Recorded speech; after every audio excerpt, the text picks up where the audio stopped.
नमस्कार, मैं बलवंत पटेल। आप देख रहे हैं उपम न्यूज़। इस वक्त हमारी मौजूदगी बाबा घुसरनाथ धाम के एक गांव में है। इस गांव का नाम कुंभापुर है और यहां हमारे साथ पूर्व बीडीसी हैं और उनके भाई हीरालाल वर्मा जी हैं और फूलचंद वर्मा जी हैं।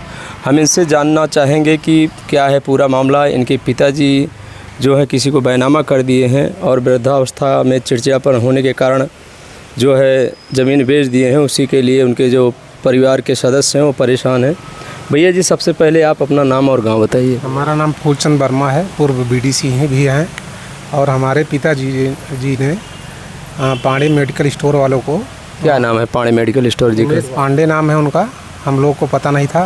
वो हमारी ज़मीन बगल में थी, वहाँ बैनामा कर दिए थे और वो गांव में पैतृक आवास था, उसको बेच दिए थे। रोड पे अपना 10 बिस्सा था, 5 बिस्सा वहाँ बेच दिए थे।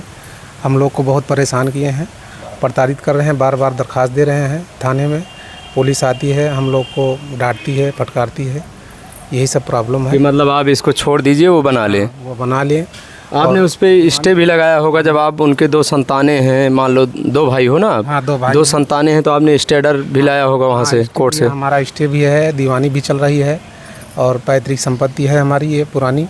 सब कोर्ट में न्यायालय विचाराधीन है, हर एक मुकदमा। आपके पिताजी जो आपसे नाराज़ चल रहे हैं या उनके अंदर चिड़चिड़ापन है, इसकी क्या वजह हो सकती है? खाना पीना मिलता है कि नहीं उनको? खाना पीना सब मिलता है। हम लोग उनको देख रेख करने के लिए तैयार हैं और घर खाली है बगल में, ये अपना आके रहें, हर एक चीज़ है। मतलब हमारी तरफ से कोई दिक्कत नहीं है।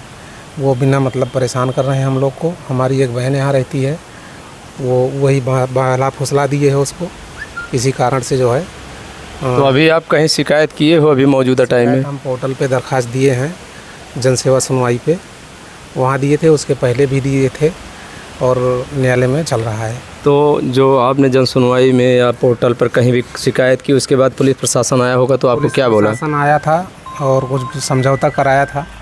कराने के बाद जो है फिर वो बार बार दरख्वास्त देते रहते हैं। नहीं, समझौते में क्या बात हुई थी? समझौते में यही बात हुई थी कि न्यायालय में है और वहाँ जाके आप निपटिए आप लोग। ये जो मैटर है न्यायालय में विचाराधीन है। तो जब तक इसका जो है कोई निष्कर्ष नहीं निकलता है कि आपके पक्ष में या उनके पक्ष में आता है, तो आप यही चाह रहे हैं कि तब तक यहाँ कोई निर्माण नया ना हो ना? हाँ, ना हो। भैया जी, आप कौन हैं इनके? फूलचंद जी के? इनके बड़े भाई हैं और मेरे पिताजी 4 जगह ज़मीन बेच डाले हैं और क्या हैरान कर रहे हैं सब लोग को। बार बार दरख्वास्त दे रहे हैं और पुलिस परेशान करती है। और पिताजी का क्या नाम है? पिताजी के बचई वर्मा नाम है और पिताजी की 70 साल उम्र हो गई है। वो थोड़ा चिड़चिड़ापन रहता है, सोचने की कुछ मतलब वृद्धावस्था में जो सोचने की समझने की उनकी क्षमता है वो थोड़ा कम हो गई है। उसी का जो है फ़ायदा कहें या नुकसान उसी वजह से हो रहा है। इसी वजह से हो रहा है। थोड़ा मेरी एक बहन है यहाँ, वो अपने घर नहीं गई, वो फैसला कर लिया है और यहाँ की ज़मीन बेच के उसको पैसे दे दीजिए हैं। वही ज़मीन मेरी बेचवा रही है, वो परेशान कर रही है, वही दरख्वास्त दिलाती है। और कुछ लोग जो ज़मीन ले आए हैं परेशान करते हैं। रास्ता भी रास्ता आने जाने में हमको तकलीफ़ है। अच्छा, ये जो सारा बैनामा किया गया है, आपने जिक्र किया 3-4 जगह की ज़मीन बेचे हैं, सब अलग अलग व्यक्ति को बेचा गया है कि एक ही व्यक्ति को? अलग अलग व्यक्ति को बेचा गया है।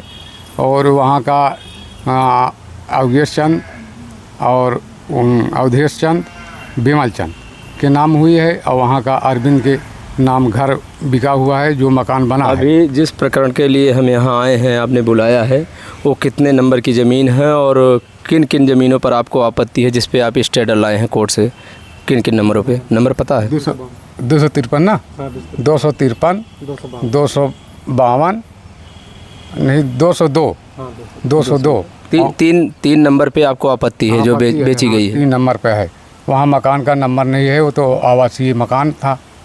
आबादी जैसे होती है कुछ भी है। हाँ, तो वहाँ का जो है वहाँ पूरा बना बनाया मकान बेच डाले हैं, वहाँ से निकाल दिए। तो मैं यहाँ बाग में रह रहा हूँ। क्या अभी जो लिया है, जो आपके पिताजी ने ज़मीन बेची है, जिसको बैनामा किया है, क्या वो खारिज दाखिल हुआ है कि नहीं? नहीं, खारिज दाखिल नहीं हुआ है।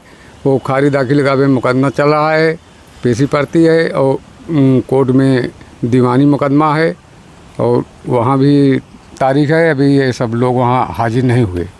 अच्छा भैया जी, आपने एक बात कही कि आपके पिताजी बार बार शिकायत कर रहे हैं, तो शिकायत में क्या दिया जाता है कि जो पुलिस आती है, क्या आरोप लगाते हैं आपके ऊपर? शिकायत में कहते हैं हमको मारते हैं, पीटते हैं, हमारा आवास कब्जा कर लिए हैं और जो कि हमने कुछ कब्जा नहीं किया है ना, हम उनको मारते हैं ना पीटते हैं कुछ भी।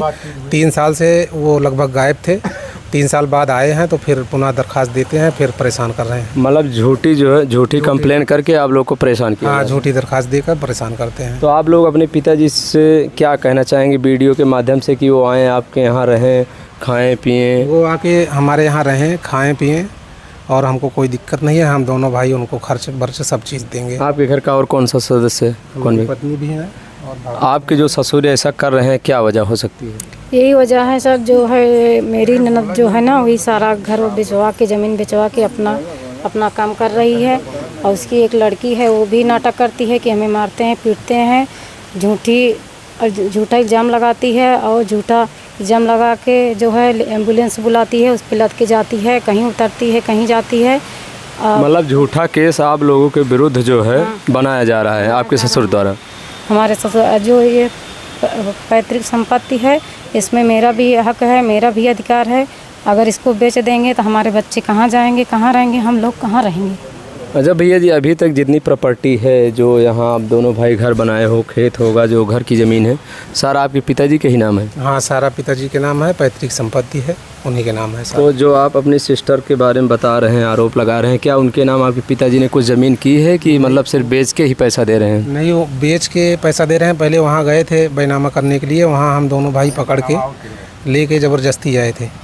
मतलब उसके नाम पर, आपकी सिस्टर के नाम पर ज़मीन नहीं कर रहे हैं, बेच कर पैसा दे रहे हैं? बेच के पैसा दे रहे हैं। इनडायरेक्ट है? हाँ, डायरेक्ट। आप इनके परिवार के हैं? जी। क्या कहेंगे, इनके पिताजी जो कर रहे हैं सही काम है या गलत? सही नवा भैया, सब गलत है यार। जिसके पास आप सोचिए 2 बच्चे हैं, वो अगर ज़मीन बेचेगा तो मान लीजिए ऐसी स्थिति में आ गया, कभी भगवान ना करे कोई मदद नहीं करेगा तो उनकी मदद कौन करेगा? सही बात है ना, वो तो ना बुढ़ाई गया, उनका खुद समझ चाहिए। एक रोटी खाएं सल। आप देख सकते हैं ऐसे लोगों को तो हम कहेंगे कलयुगी पिता, जिनके पास 2-2 संतानें हैं, वो भी होनहार हैं।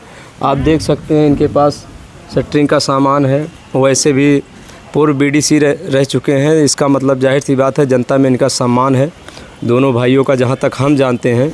तो ऐसे में इनके पिताजी को ऐसा काम नहीं करना चाहिए जो कि बच्चों को जाकर तकलीफ़ हो और आने वाले समय में उनको खुद तकलीफ़ हो। अक्सर ऐसा होता है कि प्रॉपर्टी लेने के बाद आदमी धोखा दे देता है और लास्ट में काम आते हैं तो अपने बच्चे ही आते हैं। भैया जी, लास्ट में आप क्या कहना चाहेंगे, मतलब आपके पिताजी जो कर रहे हैं उसके बारे में क्या कहना चाहेंगे इंसाफ के लिए? पिताजी हमारे तो भाई जो कर रहे हैं गलत है। पिताजी अगर चाहें तो खुशी से यहाँ रहें, उनको खवाऊँगा, पिलाऊँगा, सेवा पाती करूँगा, जो होगा मैं दूँगा। अपन खाएँ पिएँ, घूमें, बच्चों के साथ ही रहें, उनका और क्या कहूँ। अच्छा, कितना दिन से यहाँ नहीं रह रहे हैं इस घर पे जहाँ आप लोग रहते हो? 3 साल ना, 3 साल से वो गायब रहे। 2 साल तो गायब रहे, 1 साल हो गया यहाँ आने से।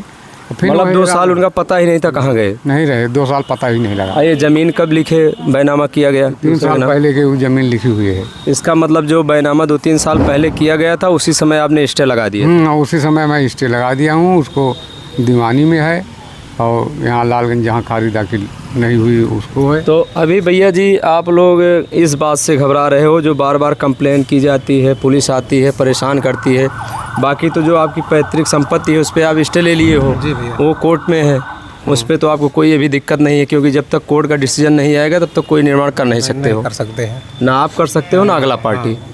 तो जो आपकी अभी मूल समस्या है वो यही है कि आपके पिताजी को बहलाकर, फुसलाकर या कि मतलब भड़काकर, कैसे जो भी कहा जाए, उनसे कंप्लेन कराई जाती है। नाम उनका रहता है, भूमिका किसी और की रहती है।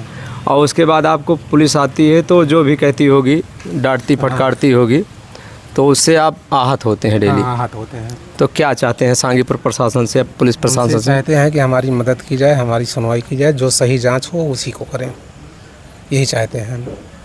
जो सही चीज़ है वो वही करें। भाई लोग, हम आपसे चाहेंगे कि ये मामला बाबा घुसरनाथ धाम के कुंभापुर गांव का है। आप लोग देखिए और आप देख सकते हैं पिता पुत्र के बीच का ये मामला है। इनके 2 पुत्र हैं और 2 पुत्रों को ज़मीन न देकर ये किसी और के नाम बैनामा कर दिए हैं। 3-4 जगह की ज़मीन लगभग बेच चुके हैं।